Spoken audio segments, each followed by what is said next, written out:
আল্লাহ তাআলা বলেন, বান্দা এই যে কিছু করতে বলেছি, কিছু নিষেধ করেছি, কোনোটারে বলছি এটা গুনাহ, কোনোটারে বলছি এটা ইবাদত, বলছি এটা করো এটা ছাড়ো। এই সবটার উদ্দেশ্য বান্দা দুনিয়ার ভাত মাছের জন্য না, আখিরাতের জন্য। তোমারে যে আমি জান্নাত দেব, তোমারে যে আমি জাহান্নাম থেকে বাঁচাবো বান্দা, এই জন্য। ভাত মাছের জন্য নামাজ, রোজা, হজ, যাকাত, জিকির, তেলাওয়াত, সুদ, ঘুষ, মিথ্যা, চুরি, ডাকাতি, জিনা, ব্যভিচার, এত কথার দরকার লাগে না।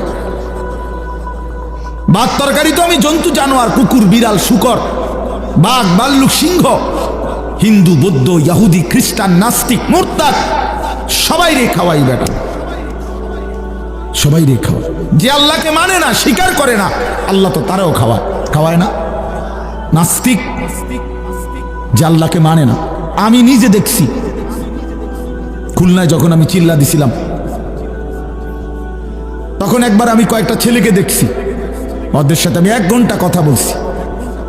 শিক্ষিত ছেলে, ওরা বলছে হুজুর সৃষ্টিকর্তা বলতে কিছু আছে, আমরা এটা মোটেই বিশ্বাস করি না। সরাসরি আমার সামনে বসে বলছে। তাইলে বাবা আল্লাহ তাআলা তো তাদেরকেও খাওয়াচ্ছে যে তার মালিককে একটা বার চিনেই না, যে বানানেওয়ালাকে স্বীকারই করে না। আল্লাহ তো ওই জানোয়ারকেও খাওয়াইতেছে। এই জন্য দুনিয়া তো সবাই ভোগ করে। কুলু ওয়া তামাত্তাউ কালিলান ইন্নাকুম মুজরিমুন। আল্লাহ তাআলা বলে, বান্দা অল্প সময়ের জন্য দুনিয়া খাও, ভোগ করো, শুধু মনে রেখো তুমি পাপী। দুনিয়া আমি আটকাবো না, নাফরমান দুনিয়া আটকাবো না, কিন্তু আমি আল্লাহ তাআলা আখিরাতে আটকাবো। ওয়াইলুন ইয়াউমাইদিন লিল মুকাদ্দিবিন। ইয়াউমাইদিন, সেদিন আখিরাতে মিথ্যাবাদী, নাফরমান, পাপী তোমাদের জন্য রয়েছে জাহান্নাম। এখন খাও, এখন খাও, কোনো অসুবিধা নেই। ওয়াদারনি ওয়াল মুকাদ্দিবিনা উলিন নি'মাতি ওয়া মাহিলহুম কালিলা।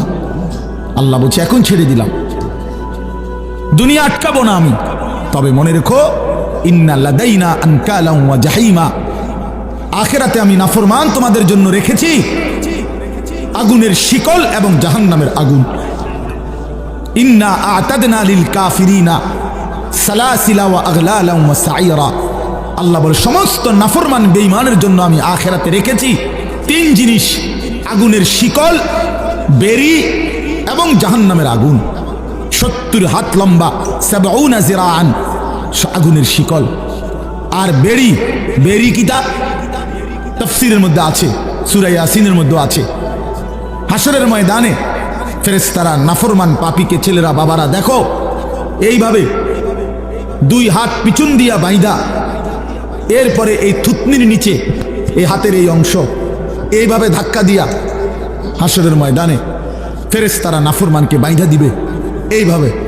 তখন আর বেঈমান 1 সেকেন্ডের জন্য চোখটাও নিচের দিকে নামাইতে পারবে না, চোখটাও নামাইতে পারবে না। আল্লাহ তাআলা বলেন এর নাম হচ্ছে আগলাল, বেরি, যেটা গলার সাথে বাইধা দিবে হাত। হুজুর আমি ওই দিন তাফসীরে পড়ছি, আবু দারদা রাদিয়াল্লাহু তাআলা আনহু একজন সাহাবী, এই আয়াতের তাফসীরে আছে। উনি বড় আশ্চর্য সুন্দর কথা বলছে। এই সাহাবী বিখ্যাত সাহাবী হযরত আবু দারদা। উনি বলে, হে দুনিয়াবাসী, ইমানদাররা, আজকে 2 হাত তোলো, দুনিয়ার হায়াতে 2 হাত তোলো নামাজের জন্য। আজকে যদি 2 হাত এভাবে তোলো তাইলে লাভ হবে, নামাজ আদায় হবে, আখিরাতে জান্নাত মিলবে। নয়তো নাফরমান, মনে রাখো হাসরের ময়দানে ফেরেশতা তোমার 2 হাত তুলবে, কিন্তু বেঈমান সেদিন 2 হাত পিছনের দিকে বাইধা দিবে।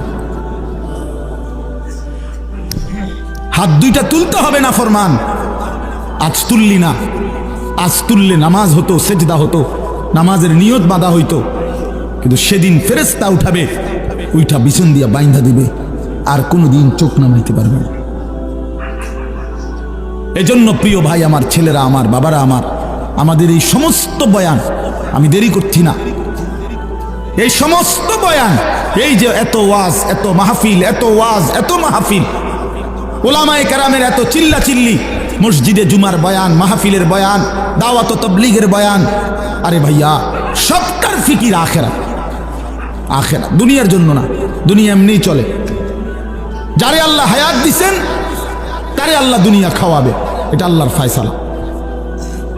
যিনি হায়াত দিছেন রিজিক তিনি দিবেন, এটা আল্লাহর ফয়সালা। মানলেও না মানলেও দুনিয়া আল্লাহর কাছে কিছুই না। একটা কান কাটা মরা ছাগলের সমান নবীজি বলছে আল্লাহর কাছে দুনিয়ার মূল্য নেই। একটা মাছির ডানা পরিমাণ মূল্য আল্লাহর কাছে দুনিয়া নাই। এই জন্য আল্লাহ তাআলা এটারে কিছুই মনে করে না, কিছুই মনে করেন। আল্লাহ তাআলা বলছে যা বেঈমান, 70 বছরও কোনোদিন যদি আমারে না ডাকস অসুবিধা নেই, খা।